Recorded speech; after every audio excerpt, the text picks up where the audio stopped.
understood that the time will come when the bridegroom will be taken from them. Not that he will just go away, but that he will be taken away from them, implying his death, his burial, and his resurrection. They understood that, and then they will fast.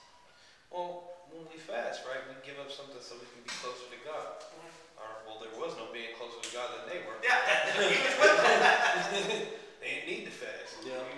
Here now. Yeah. There's no need while he's there. Verse 16. No one sews a patch of unshrunk cloth on an old garment, for the patch will pull away from the garment, making the tear worse. In other words, let's say I got a rip in this pair of jeans. I'm not going to put a new pair of jeans on here because they aren't going to stretch correctly together, or they aren't going to be cohesive enough to stay. They're going to spread at different widths and lengths, and different stresses are going to be put on it.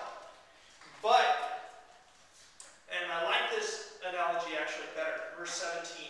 Neither do men pour new wine into old wineskins. Let's stop there. I like that analogy too. This analogy is great because it speaks to me so much of, unfortunately, what I see at this church. This church is an old wineskin. It's stretched out, it's old, they're stuck in their ways. And yet, there's some new wine coming. There's some new fruits. If we try and put the new fruits in the old wineskin, it's going to burst and everything's going to go for nothing. But,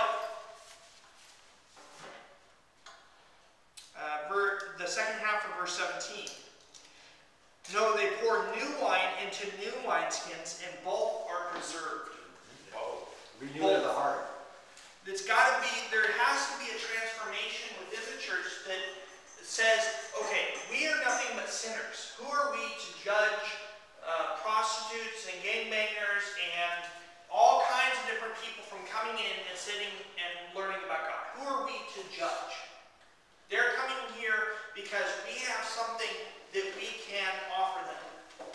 The Word of God. And God will draw them in. But because of our hard hearts and because of our old wineskins, let's say, we're so used to the ho-hum of everyday Christianity. Of, okay, it's time to go to church and let's play church. Let's get all dressed up and do our official things. But just like the Pharisees, we're missing the point.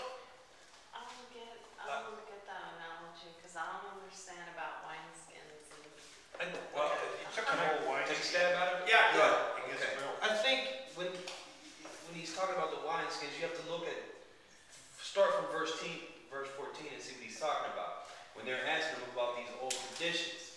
And Jesus is here to fulfill the law, but he doesn't, if you watch him, he doesn't do it as they thought. So what he's saying is, listen, I can't teach you guys what I'm trying to tell you if you're already full of what you think you already know. So in order for me to teach you what I'm trying to tell you, you have to empty that out. You have to start all over again. You know, when he was teaching about, well, every teaching that Jesus gave was radical. You know, it like went against everything that they were doing. You know, have compassion, love people. What they were mean and they were different. You know, times were a lot different then. And he's saying, like, there's no way that I could teach Catherine about this new covenant that I'm about to make with you if you're still holding on to the old one. So my followers, my disciples don't do things in the old way because I'm about to set this thing, I'm about to burst it open new in a new way. So in order to put new wine in there, the new wine that I'm going to give, I'm going to put it into new wineskins. People that are totally clean and their minds are totally open to this new thing I'm trying to come with. You gotta be like, you understand? It kind of reminded me of like when the children came to Jesus, that we have to be like children. We have to be innocent and naive. We have to come to him, and then that's how we enter heaven. So I don't know. I get that's the way we can put it. I'll do another analogy. This is probably more familiar to me than you guys. I'm a black belt. If I'm going to go to another studio to go learn another martial art, I have to become a white belt again. I have to start all over again. I have to wipe away my old knowledge from my old things and learn this new way. Jesus was saying to the quote-unquote religious black belts, you need to put on a white belt, and I need to teach you over again. Well, it's just like Paul. Man. Paul knew all that old stuff. he was a Yeah, Pharisee. yeah. Yeah. He knew that to the letter, but he missed it. So, when Jesus appeared to him and told him, why are you persecuting me? Because Paul first answered said, yes, Lord. Oh, he knew who he was talking to. Yeah. There made no doubt about that. He knew who he was talking to. But he didn't know that he was coming against the very one, Messiah. And then God revealed that to him. Right? Yeah. He became a It's baby. like the man who was healed. His sins were forgiven. Why? So the new wife could come in. Yep. Born again. Got a new vessel. You ever cook wine? I know this is. Oh yeah, I cook with it. I've cooked wine before. No, cooked wine. Like made wine. Oh, make one? I did. In prison, right? This is just, it just hit me. We make wine in bags. Yep. Right? And you use oranges, sugar, and bread for the yeast. Right? And when you have it in the bag will start to Expand. expand. Yep. And you have to burp it. You have to let it out. Because if you don't, it'll bust. Bust, Right. yeah. Once you cook that wine, you can't use that bag. You have to use a whole new bag. That's right. Because it won't hold that new wine. That's right. Because it's cooking and it's growing. Just like this new thing we got. It's cooking and it's growing. Yep. And it's Okay. Because the wineskins were made out of skins of animals. Something. It was a to goat expand stomach. it. Go to bags. So what they would do is when they put the new fermenting wine in, it would stretch out the bag. Yep. Now they couldn't put new wine in that because it had already been stretched to as much as it could. Fascinating. And it would burst. It would burst. That's why it would.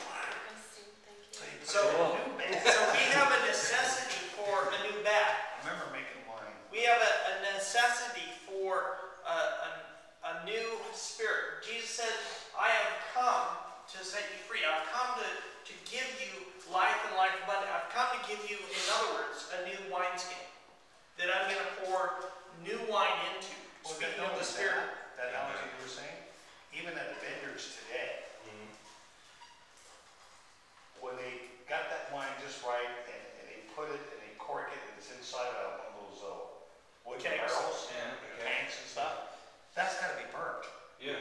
But when they're done with the process, okay, this is 2002, this is a good wine.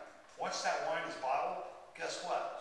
That barrel's wood discarded. container is Yeah. gone. Yeah, you gotta- Yeah. It's a They plant. don't reuse that It's a container. planter. Because it just won't work. Yeah. It won't hold it. So they have to build a whole new one. Sit in there for years or whatever to get it just right. Right. But once it's used, that's it. They build another one. Yeah.